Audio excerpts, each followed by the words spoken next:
जी नमस्कार जी, जय श्री राधे कृष्णा। जेपी भारद्वाज ब्रजवासी चैनल में आप सभी का स्वागत है।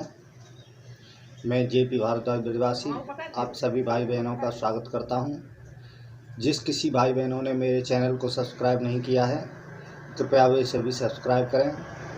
आज मैं बुधवार के कुछ उपाय आपके समक्ष लेकर के आया हूं, जिसके करने से बुध ग्रह की शांति भी होगी।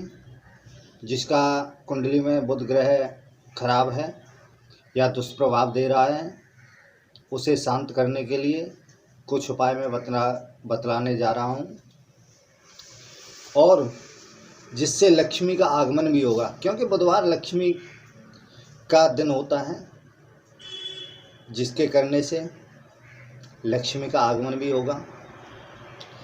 तो उपाय यह है कि बुधवार के दिन 7 कौड़ियाँ साबुत लें, टूटी नहीं होनी चाहिए, साबुत होनी चाहिए। 7 कौड़ियाँ साबुत लेकर के और 1 मुट्ठी हरी दाल लें, यानी जो मूंग की दाल है वह 1 मुट्ठी ले लीजिए और 1 हरा कपड़ा ले लीजिए। हरे कपड़े में इन दोनों चीज़ों को बांध करके, यानी कौड़ियाँ एवं मूंग की दाल को, दोनों को बांध लीजिए। उसके बाद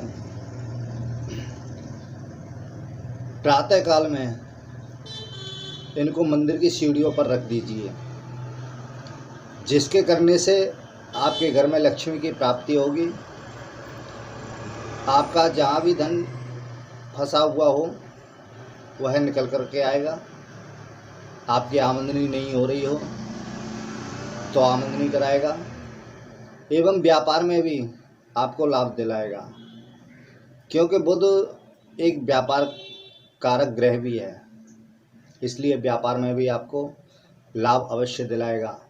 परंतु यह उपाय करते समय आपको कोई देखे नहीं और ना ही कोई टोके, क्योंकि कोई भी टोटका अनटोके किया जाता है।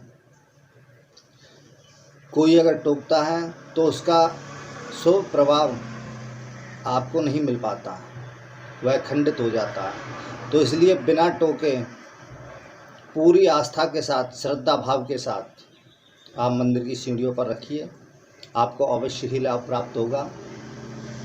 और दूसरा उपाय है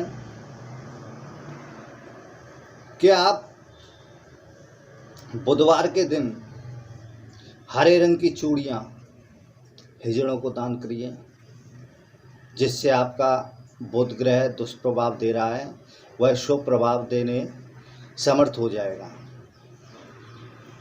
और हरी सब्जियां या हरा चारा गाय को खिलाना चाहिए, जिससे आपको लाभ प्राप्त होगा। बुध आपके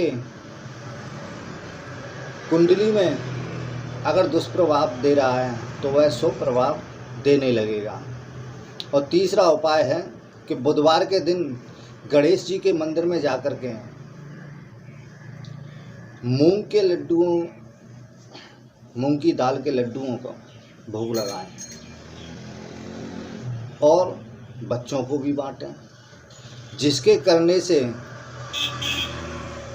आपको बहुत लाभ प्राप्त होगा। तथा घर में खंडित या फटी हुई धार्मिक पुस्तक व ग्रंथ नहीं होने चाहिए। अगर घर में धार्मिक ग्रंथ या फटी हुई कोई धार्मिक पुस्तकें हैं, उनसे भी आपका बुध ग्रह खराब होता है, दुष्प्रभाव देने लगता है, तो ये भी नहीं होने चाहिए। इनको भी कहीं जल में प्रवाहित कर दीजिए, या किसी मंदिर में तो फिर नहीं दे सकते, क्योंकि वह फटी हुई या खंडित किसी के काम में नहीं आती हैं। तो इसलिए इनको प्रवाहित ही करना सबसे अच्छा माना जाता है। और तीसरा उपाय है कि अपने घर में कांटेदार कोई भी पेड़ पौधा नहीं होना चाहिए, या कोई झाड़ी नहीं होनी चाहिए, या कोई भी किसी भी तरह का वृक्ष नहीं होना चाहिए, क्योंकि कांटेदार हैं जो भी वृक्ष या पौधा या झाड़ियाँ हैं वह आपके धन आगमन में रुकावटें देती हैं। तो इसलिए ऐसे पेड़ लगाइए जो पुष्प दें या फलदार हों, उनसे आपको लाभ प्राप्त अवश्य होगा। ये उपाय बुधवार के दिन ही करने चाहिए। बुध के दुष्प्रभाव के निवारण के लिए बुधवार के दिन तथा बुध के नक्षत्र में, बुध के नक्षत्र कौन कौन से हैं? आश्लेषा, ज्येष्ठा और रेवती, ये 3 बुध के नक्षत्र हैं तथा बुध की होरा में भी इसको कर सकते हैं। इसलिए बुध के दिन ही, बुध के नक्षत्र में तथा बुध की होरा में ही इन उपायों को अगर अवश्य करेंगे तो आपको अवश्य ही लाभ की प्राप्ति होगी, धन की आगमन होगा, लक्ष्मी की प्राप्ति होगी। आज मैंने आपको बुध के कुछ उपाय बतलाए हैं। जिन भाई बंधुओं ने मेरे चैनल को सब्सक्राइब नहीं किया है, कृपया वे सभी सब्सक्राइब करें और आगे भी हम ऐसे ही कुछ अन्य वीडियो भी बनाते रहेंगे ज्योतिष से संबंधित, जिससे सभी व्यक्तियों को लाभ मिले, माता बहनों को लाभ मिले तथा उनके संकट दूर हों। हम भगवान से यही आशा करते हैं। इसी के अगर किसी को कुंडली का विश्लेषण करवाना हो तो कृपया मेरे दिए गए नंबर पर संपर्क करें, परंतु शुल्क देय होगा। कुंडली के विश्लेषण के लिए शुल्क लगेगा। इसी के साथ ही मैं जेपी भारद्वाज ब्रजवासी, जय श्री राधे कृष्णा।